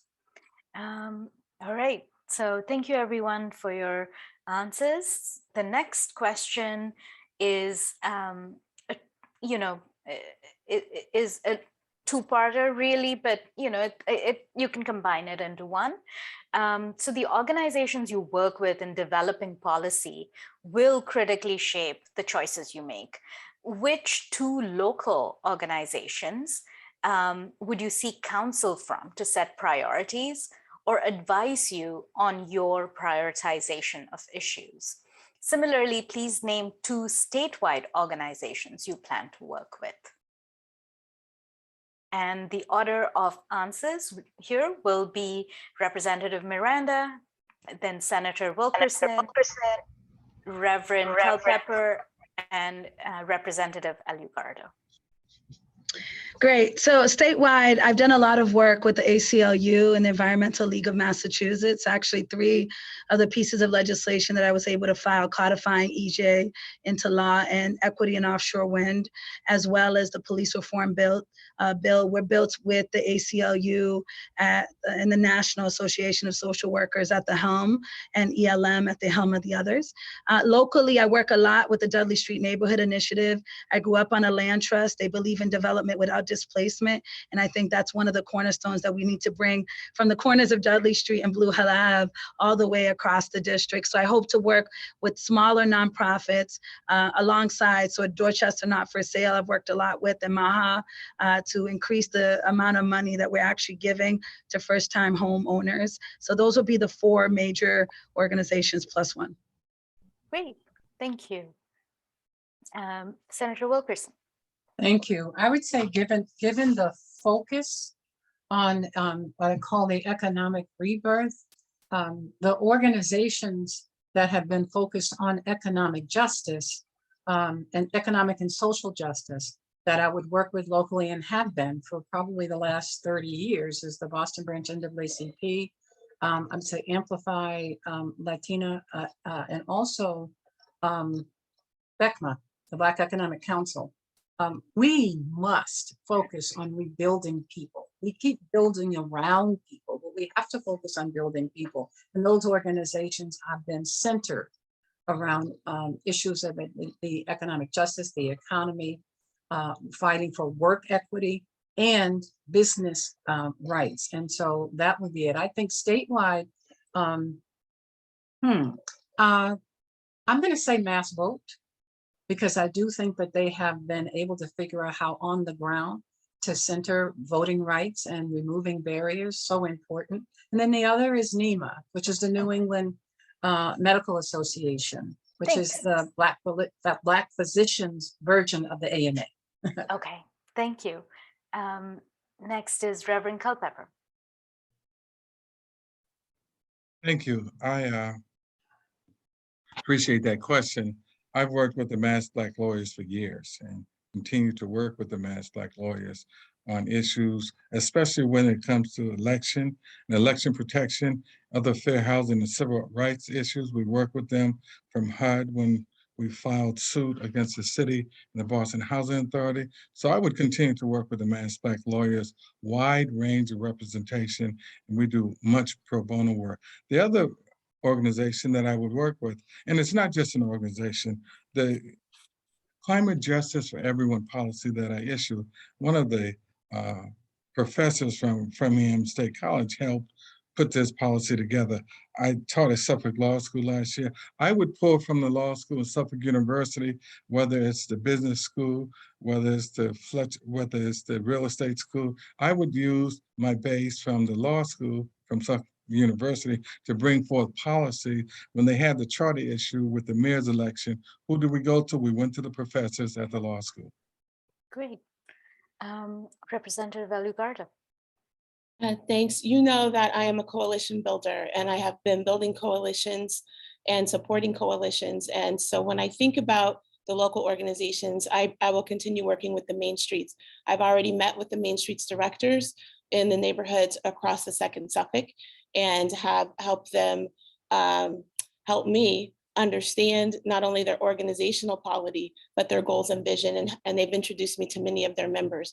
The second local organization or coalition is really housing. So neighborhood associations and tenant task forces. And I mentioned earlier, and I've received a lot of great feedback on how to approach bringing you all together across the city, as was done prior, but this time really putting something on paper so that developers have something that is strong and we can build our power collectively. Statewide, also with coalitions, the Public Bank Coalition, a bill that I filed and have been doing lots of work on and will continue to do, and the Homes for All Coalition, which include BECMA and BIPAC action groups and a number of groups that are represented across other coalitions as well. Great, thank you. Thank you all. So the next question is, very important to many of us. So the current Supreme Court is rolling back many critical protections for reproductive rights for gun control, and for the environment. What would you do to strengthen the laws we already have in Massachusetts in these areas? And the order is going to be Senator Wilkerson, Reverend Culpepper, Representative Alugardo, and Representative Miranda. So Senator Wilkerson, we'll start with you. Yeah, just reading in the chat the question so I don't forget. So here's the bottom line. There is every reason for us to believe that they're coming for us. They're watching what's happening in Washington. And I think for me, this is the kind of question that gets me excited because I've been there. I had the privilege of serving on the steering committee to beat back the attempt to put discrimination in the Constitution of gay marriage. I had the privilege of authoring the birth control pill bill and to be a member of the steering committee that wrote the state healthcare law that became the American Care Act or Obamacare. And so we have to continue those, the coalition most important are the ones we build inside and how you get to 21. It's one that I have been especially successful in. I would say more so than any other legislator in the history of the Commonwealth. I have more precedent-setting legislation than anyone else because I know how to do that and work with people from across the Commonwealth and bring them to the point through facts. I fight with facts, and it's been successful. So we have worked. Thank you. Next, we have Reverend Culpepper. Thank you. I think we do exactly what the Congress just did. I think we have to get ahead of the Supreme Court. I think we can anticipate the Supreme Court targeting the civil rights and targeting the laws that have been passed, the progressive laws. And so I think you have to get ahead of them. I think Congress just did that when they passed that bill yesterday. They got ahead of the Supreme Court. I think we have to, and as state senator, I think I would put forth laws that would strengthen the laws that are already in the book, because we know and we can anticipate what this Supreme Court will do. And I think if we don't anticipate what they're going to do, I think if we don't strengthen reproductive health laws, I think if we don't strengthen and look at the civil rights that they're, even voting rights, they turn back voting rights. I think Congress, and I wish Congress and the Senate could have passed Section 3 of the voting rights, but I think if we don't get ahead of them, then we'll see them roll back the laws that we fought for many, many years to get implemented. Thanks. Yeah. Representative Alugardo. Thank you again. We need a vision, first of all, for what we're trying to do. And we have to communicate that vision not only to our colleagues, but to our constituents. My vision is that the beast of hate and fascism has many, many legs. And so that includes coming against reproductive justice. It includes coming against queer justice and trans justice. It includes coming against Muslims, and the list goes on. So in terms of policy, what does that mean? Well, reproductive justice, in my view, is the centerpiece of anti-fascism. And I know that sounds like a strong word, but it really is about culturally policing people's bodies, people's autonomy, and people's spiritual and internal decision-making. And so we have to center BIPOC voices that have been excluded and make sure that they're coming to the forefront of setting the agenda so that we can broaden our coalition. And that goes for trans justice as well. In climate, it's about coalition building. We already have the will now here, and I've got some provisions that passed today, but there's more that needs to be done. I'm going to stop because of time, but I could go on in the other areas as well. Thank you. Representative Miranda. Luckily, these are two issues that I care deeply about and have worked on since I've walked into the House floor, and reproductive justice and gun violence prevention. One of the biggest problems in Massachusetts is we think we don't have a problem. And we codified and strengthened abortion rights last year with the Roe Act. And I fundamentally, as a Catholic for choice, believe that reproductive justice is racial justice. But what we have to do here is we have to strive to advance accessible continuum of care. Reproductive rights does not just start or end with abortion, does not start or end with birth. And we need to be providing access regardless of immigration status, regardless of gender, and put resources, financial resources to that from from the early stages of reproductive sort of connections to our healthcare system. The second is that it's not just about gun reform. The problem, we have the lowest number of gun deaths in the Commonwealth of Massachusetts, but that doesn't matter to people who live in Roxbury, Dorchester, or Brockton. So we have to center the conversation on communities that are impacted. Great, thank you. And we have a related question now related to something that some of you have alluded to. We are currently facing a maternal health crisis, especially in Black and Brown communities. What will you do to address maternal mortality and care disparities in Massachusetts? So this time, Reverend Culpepper will go first, followed by Representative Valugardo, then Representative Miranda, and then Senator Wilkerson. So Reverend Culpepper, I think you're muted. I was. Thank you. Okay, great. We know that in the Black and Brown communities that healthcare, health insurance are major challenges. We know that Mass Health provides baseline health care, but I really think that what we need to do is we need to strengthen Mass Health. We need to strengthen Mass Health to the point where Mass Health gives the same protection that Aetna does. We need to strengthen Mass Health to the point where it gives the same protection that Tufts Insurance does, because if we don't, we'll still have the same issues that we're facing now.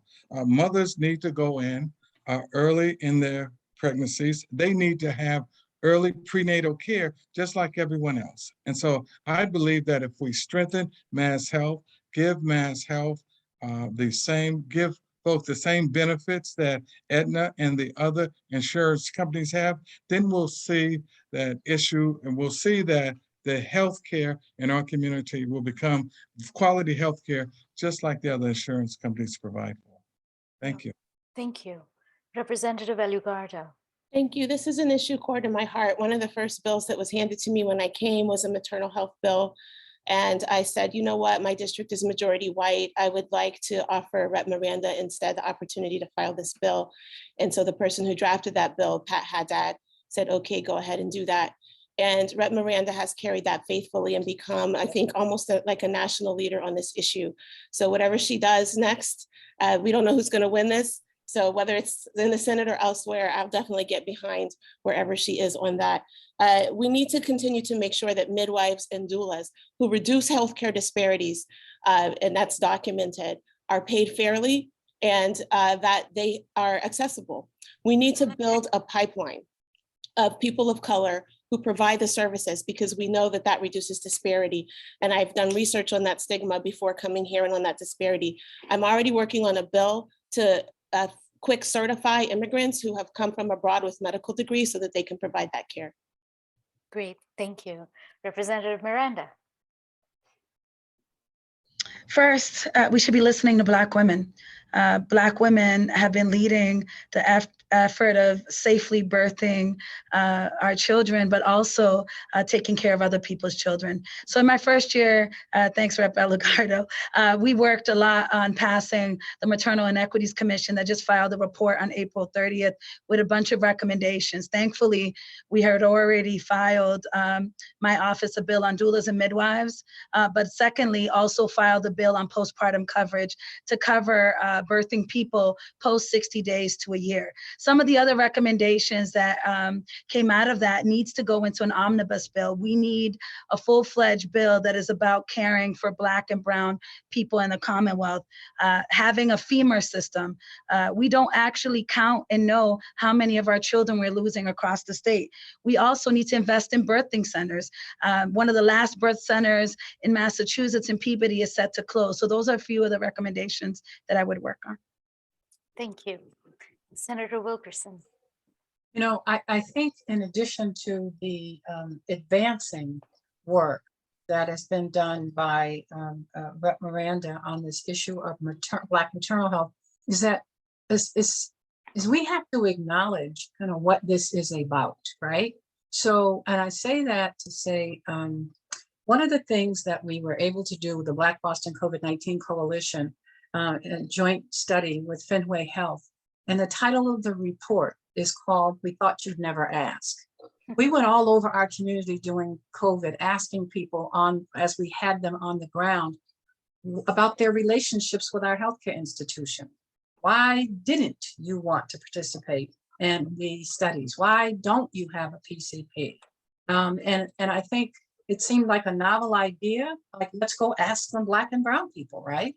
And so getting that report in the hands of the healthcare professions is important, because this is about women being heard, right? They have to be heard. And I don't know that you can legislate that, but I have some ideas about what we can do. Great, thank you. All right, so we'll move on to the next question, changing it up a little bit. How would you protect teachers and librarians in Massachusetts from censorship of their professional work, particularly around curriculum development and book selection? So in this case, the order is going to be Rep. Alugardo, followed by Rep. Miranda, Senator Wilkerson, and then finally Reverend Culpepper. So Rep. Alugardo. Thank you. You may remember, depending on how much of a record you have of these reports, my very first big earmark, $1 million in my very first year for state libraries. Libraries are very important to me and saved my life. That's another story. The way to protect teachers and librarians is the same way that we protect our educators and our families and our schools broadly, and that is local control. It's something that I fought in person and in words and in writing with the the Commissioner of Education of Early and Secondary Education about, with the governor as well. Our teachers, they know what they need. We also need to make sure that they have adequate funding, which is something that we're working on, but the Student Opportunity Act, frankly, doesn't go far enough for equity. It only goes far enough for baseline. And there's peer development models that have been recently worked out. And I've been working with a local author on that issue to learn how can we codify peer development amongst educators, amongst librarians, so that they can bring forth the best practices available. Great, thank you. Rep. Miranda. This is a very interesting question. I went to an elementary school on Dudley Street that didn't even have a library. And many of the schools in the Second Suffolk are struggling to even have the resources to be able to have books for young people to read, or have a full-time or a part-time librarian to help. And just like Rep. Alugardo, libraries saved my life. If I didn't have the Roxbury Library across the street from my school or down the street, I don't know where I'd be, because my mom worked 16-hour days. And so the library not only became a safe place, but also a place where I could expand my knowledge. I also didn't have a Black Studies class until I was 17 years old in the Boston public school system. I think the ways in which we ensure that censorship doesn't happen is to always work on increasing teacher diversity, but also ensuring that our system has an anti-racism curriculum. Still, when you look at the books that we're offering our children, Black and brown authors are not at the top of the list. Books that talk about the indigenous people of the Commonwealth are not also on the list. So I'd focus on that. Okay, great. Senator Wilkerson. Yeah, I do think that's an interesting question, and I would maybe take it in a different direction, because as I read this, I think that the two things. One is the Commonwealth of Massachusetts Department of Education needs to really shore up curriculum, standard curriculum, which right now, I think if any of us reviewed it would agree that it is woefully inadequate to prepare our students for the challenges of the next decade and next century. I think the other thing is that we have to support our local organizations, even our churches, our nonprofits, and some of the organizations that pop up who do the supplemental work around the training and the teaching and the affirmation. I think of organizations like Concerned Black Men that teach a whole curriculum that you're never going to get in school for all the reasons that Rep. Miranda said. And so, and it may be different. I'm not sure all of what Rep. Alugardo meant by local control, but I do think we need to have a statewide curriculum that all students should have to learn, and that protects teachers and students and library. Great, thank you. Reverend Culpepper. Thank you. And it's interesting, especially when We talk about curriculum and what's going on around the country with the critical race theory, and look at what students are being told, teachers are being told that they can't teach. Instead of taking the protections away from the teachers and telling the teachers what they can't teach, I think that we need to give the teachers more independence about what they believe is important and allow the teachers to develop their curriculum. I also think, and I believe as one that would serve as a state senator, that we can legislate protections for teachers and librarians. We ought not be afraid to create legislation, to write legislation, to file legislation, to put legislation forth to protect those that are in need of protection. In fact, that's what I'm going to the state Senate for. I want to go to the state Senate to protect those teachers and those librarians that need the protection. And if it means writing a law to protect them, then we'll write a law. Yeah, thank you, Reverend Culpepper. Representative Velugardo has requested a 15-second rebuttal. So go ahead. So right now, DESE takes a decentralized approach with everything except, or a not decentralized approach except when it comes to racism. And then they want to say everybody can do whatever they want. And so I've passed a bill language today on educator diversity, and I'm working with the administration right now on anti-racism curriculum. And so that's what I'm talking about. Thank you. Great, thank you, everyone. We'll move on to the next question. So this is specifically about incarceration in Massachusetts. What are your specific priorities for legislative action in order to reduce incarceration in Massachusetts? The order is going to be Senator Wilkerson, followed by Reverend Culpepper, followed by Representative Velugardo and Representative Miranda. So Senator Wilkerson, you're first. Thank you. Oh, there's so many choices I think you'll hear. One is continued opposition to the idea of building more more prisons. We just simply don't need them.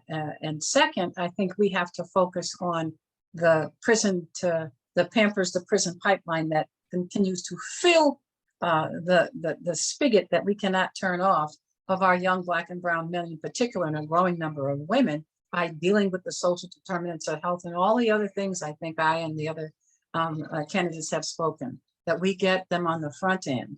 A prison is the place you end up, and not, and I think that there are clearly things we do around housing, all the things we talked about around housing, around education, around economics and healthcare, that we provide them and reduce the population that way. I think certainly continued work on what we're seeing around the reduction in isolation, and then recognizing the role of mental health and the population that we do have in our prison, and addressing it either during the incarceration or immediately after.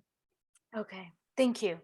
I messed up the order a little bit, but we'll go with the order I stated, and we'll change it back up for the next question. So next is Reverend Culpepper. Thank you. One of the things that I think we must do, and I think Senator Warren called for it when she ran for president, is to outlaw private prisons. I think they need to be outlawed, because I think private prisons have become a business. And in order to keep the business going, you have to have those that are helping to keep the business alive. It's Black and brown young men and women that are keeping the private prison business alive. So I think the first thing we've got to do is we've got to outlaw private prisons, because once you outlaw private prisons, then it begins to focus on what can we do statewide. I believe that we need to have legislative reentry programs that are funded so that young folks, while they're in prison, can learn a technical skill. While they're in prison, they come out ready to work because of the preparation that we've already given them while they're in prison. Thank you. Representative Velugardo. Okay, let's see how many I can do in 60 seconds. First of all, we know it's a public health and a structural racism issue. So we need to fund community health centers and mental health for our youth. post-traumatic stress syndrome is a real problem, and the stresses of racism lead to a lot of things that land folks in jail, as well as mass incarceration. Second, jobs, particularly for youth and young adults with career pathways. Third, we need to reinstate leave and furlough so people can come home, and that reduces recidivism. We need to get rid of life without parole. We need to get rid of mandatory minimums. And inside the walls, we need to make sure that people are paid. Actually, the undersecretary informed me a couple of days ago that our proposal, we've worked together for 3 years, is finished, and we're going to be able to pay a living wage for the consulting practices that people inside of the walls have been trained to do. I've been training them, actually. And next, we need to do the recommendations of the Structural Racism Commission, of which I am the co-chair, and have been developing those with incarcerated people. My list is longer. I'll catch some of that in the housing question. All right, thank you. Representative Miranda. I've lived with incarceration my entire life. My father, all 3 of my brothers were incarcerated, and up until 8 months ago, when my second to oldest brother was released, I felt a lot of pride, and now he's back in due to mental illness. So there's 2 facts I want to share. We have less than 6,000 people incarcerated in the 15 facilities we have in the DOC. We send Black men to jail 8 times the rate of white men for the same crime for longer periods. I filed life without parole, even as a survivor, because I believe that we should have parole review for all. Like the senator said, we need to not build no more prisons, but we need to free the women. There are about 150 women still incarcerated in Framingham, and many of them are over the age of 60. They do not pose a threat to society. We need to end solitary confinement, not in 3 years, in the next year. And we have the worst recidivism rate in the country, with 80% or more, I don't know the figures, returning back to jail because people don't have homes and jobs when they get out. And so those are some of the things that I would work on immediately in the Senate. Thank you. Thank you, everyone. So this is sort of bringing it back home and bringing it to things that have happened this morning. This district has been severely impacted by recent and long-term failures of the MBTA. What will you propose to do in the legislature to improve public transportation? So the order this time is going to be Rep. Miranda, Senator Wilkerson, Reverend Culpepper, and Representative Alugardo. So I'll pass it on to Rep. Miranda. The tea is a hot mess. Just this morning, I almost had a heart attack looking at the images of people getting out of a burning Orange Line train, the same train that I took to go to school and to work for many years. We also in the district have the Red Line and the Fairmont Line, known in community as the Purple Line. You know, we need to invest our resources, but we need to electrify the Fairmont Line and other Purple Lines because they're the quickest way to get to downtown and community. Many people in this district are taking 2 buses and 2 trains, or 2 buses in a train to get to their jobs when they can get to their jobs quicker. Black and brown people, studies have shown, spend more time on public transportation than any other community. And so we have to really invest, because when we talk about economic development, it means good transit too. If you can't get to school and to your job in a timely fashion, or get home in a timely fashion, and you're spending your time on these systems that are not working, that is not economic development or sound development in the first place. Yeah, thank you. Senator Wilkerson. Yeah, this is also a long list of things. So first, I think one of the first things that I think would be necessary with respect to the MBTA is that I would move for the appointment of a receiver. I think that the entire system is broken. It is not safe. It is not practical. It is not effective. It's not efficient. And we represent in this district a disproportionate number of people who work and live in a cross transportation sector, when all of our system just goes one way.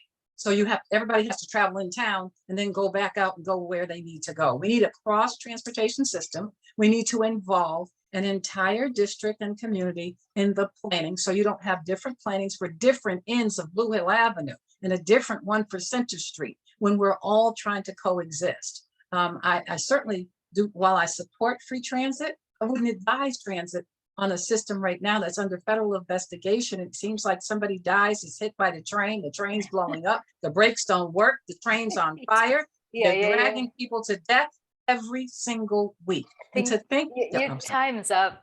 I think we all get your frustration, however. So so the next person will be Reverend Culpepper. Thank you. And one of the basic problems, I think, started years ago when they switched companies from one MBTA company to another.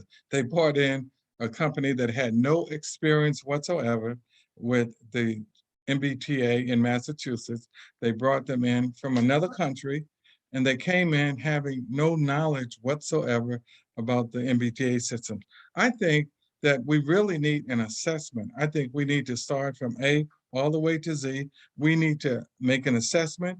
I think we need to then decide the critical issues that are affecting the MBTA. And then I think we need to fully fund the issues that are identified in order that they can be remedied. Because without really knowing a complete assessment, we're still just throwing cookie cutter kind of issues at it until we really figure out the system. Right now, I think that they're throwing money at the system. It's not helping. We need a full assessment to understand the critical issues. Yeah. Thank you. Representative Alugarda.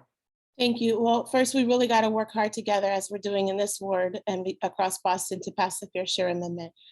When I was doing work with the transportation chair, with now Mayor Wu, and with the Southern Jamaica Plain Healthcare Center to understand transit equity issues and the impacts on the social indicators of health, we were able to pass a massive $1 billion transportation revenue package through the House. And when I spoke personally with Senator Spilka about that, Senate President Spilka, she said, oh, I'm just worried, basically some Republican talking points. And so we need to expose that and make sure that package gets done. In that process, I learned from the chair of transportation that we are really in a $50 billion deficit to even bring things up to speed. And so that funding is critical so that we can get there. We do need free buses. It pays for itself. The research is there. And it's not just doing an assessment. I fully agree, but we need to make sure that assessment has race equity built into it, outcomes built into it, and so that the budget is budget-based outcomes as well, so that the money is spent well.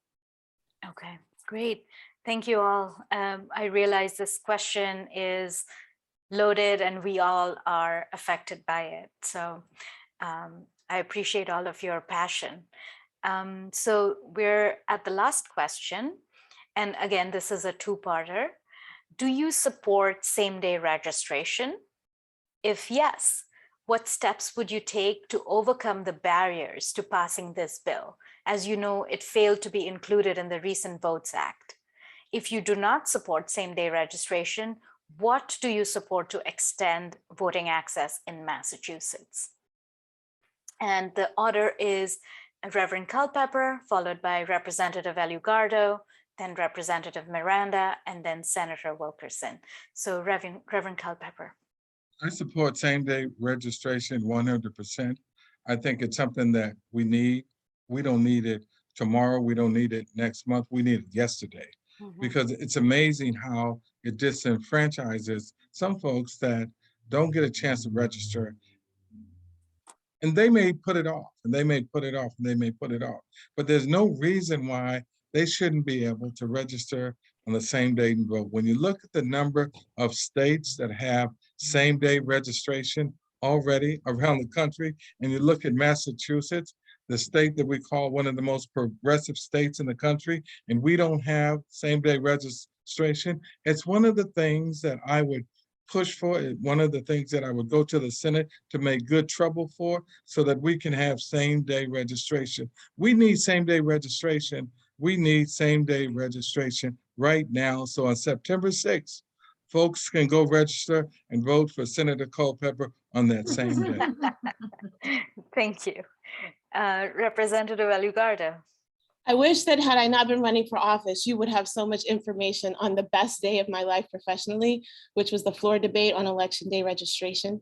That was such an exciting time, learning the procedural tests, the procedural chess that was required to get that so far. We actually had over 80 votes. And when the speaker found that out, they did some procedural jiu-jitsu, and we almost took that down as well had it not been for a poison pill that was added actually by a progressive colleague. So we got to build that solidarity, guys, and make sure that nobody's doing that. And so the votes are there. I had chairs and leadership members who were calling and whipping votes for us. And that is unprecedented. And you know, grounded in work that I worked on in the very beginning around transparency and building the boldness of folks to stand up to the speaker or whatever leadership, personally, privately, and publicly. And so we need that same energy and organizing on the Senate side, which is why some of you are sad, but whoever wins, these are great candidates. They're going to do it in the House, and we need it in the Senate. We also need to get rid of this idea of incumbent privilege, which I'm out of time to explain what that is. Thank you. The next person would be Representative Miranda. Absolutely support, and definitely want to shout out Rep. Lugardo. I was in the building at that time and was able to pass one of my important pieces of legislation, which is to return the access to the 8,000 to 10,000 incarcerated individuals. We absolutely need same-day registration for a community as diverse and such as this, where people are multilingual, multicultural, are transient. It deeply impacts the amount of people who actually go out to vote. I would continue to support the organizations like Common Cause and equify, if that's the word, create equity in the funding of resources of organizations like Mass Vote, who's been doing that. When I was 18 years old, I was in my community with Mass Vote, and I've seen the work that they've done, and shouts out to the past President Cheryl Crawford, that we need to steward the Black vote. People need to know about elections and votings and the importance of their power, of their voice, long before elections come into play. And so deeply support and would support the coalitions that are already in place. Great, thank you. Senator Wilkerson. So I think the answer to the question about what would you do and what steps to take is at the very essence of all of the questions and conversations you've asked, because it is about the ability to count to 81 or to count to 21 in a body where you come with very different opinions. Rep. Lugardo mentioned the incumbent protection. Yeah, we get that. Absolutely at play. The Boston delegation is and can be a powerful tool.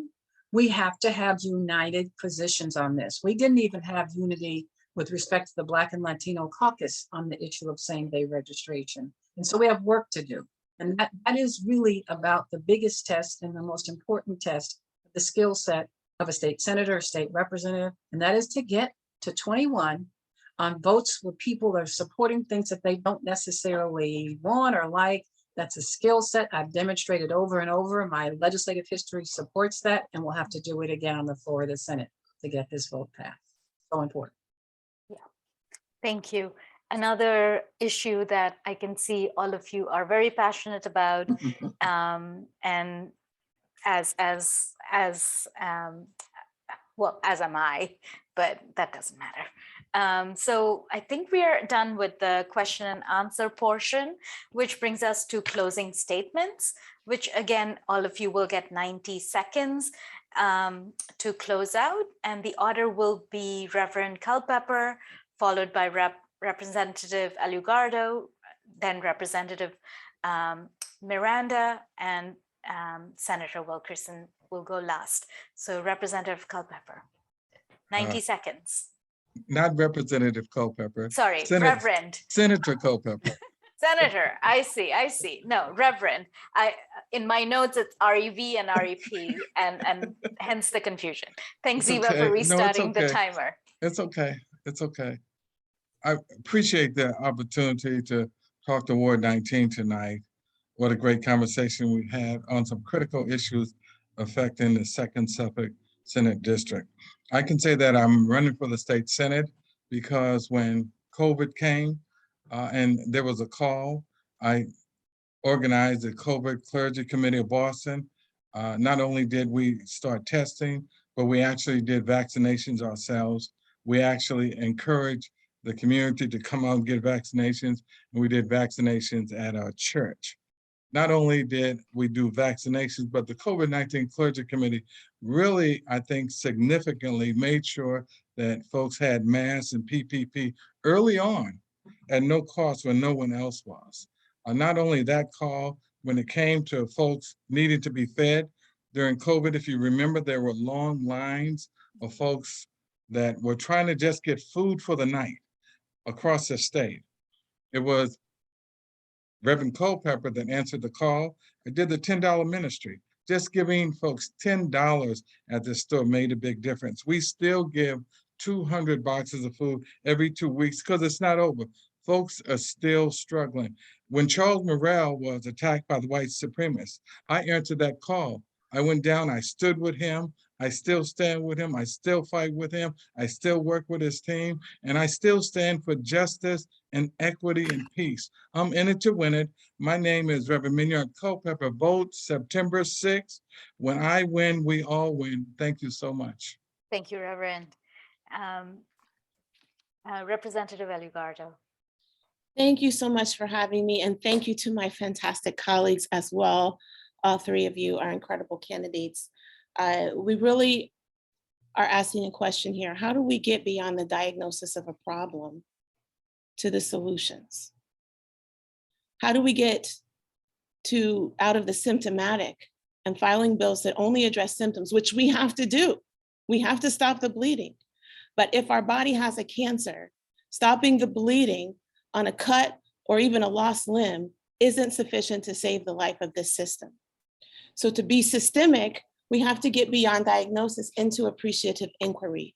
And you know that I have almost 30 years of background, not only in study, but also in practice. Not only in practice, but also in being mentored, mentoring and training people here and around the world. My global experience I've brought here and my local experience has informed how I legislate. Appreciative inquiry means that you're understanding that the people are the resource, which is why there's two things that I do differently, I think, than most legislative leaders, and I stand out in this field. I do pilots that are research-based. I do that research with the community. I build bridges. I have a bipartisan bills, and I have strategy that's informed by the community. It's why I have an elder tax bill and other bills that have gotten through farther than any other bill in the first session. I want you to vote for me, not just because I've done a good job, but because there's so much more that we can do together that isn't being done anywhere else in this country. Thank you. Representative Miranda. Good evening. First, thank you so much to Ward 19 for this opportunity, and big hugs to my fellow candidates. You all are brilliant, and the 2nd Suffolk is in good hands. I've had over 25 years experience. I grew up on Dudley Street, was a member of Nubian Roots Youth Committee, and it's been the honor of my lifetime to serve in the House. I've been able to deliver, bring people closer to power, but there's a new level. There's a new opportunity. The entire or most of the Black community is in one Senate seat with Blue Halav at the core of it. We need a leader who not only is going to fight for the legislation we need, bring back resources into our community that never has gotten its fair share, but also someone who will be a grassroots person to be in the rooms and showing up among the people, with the people, to ensure that their voices are heard on Beacon Hill.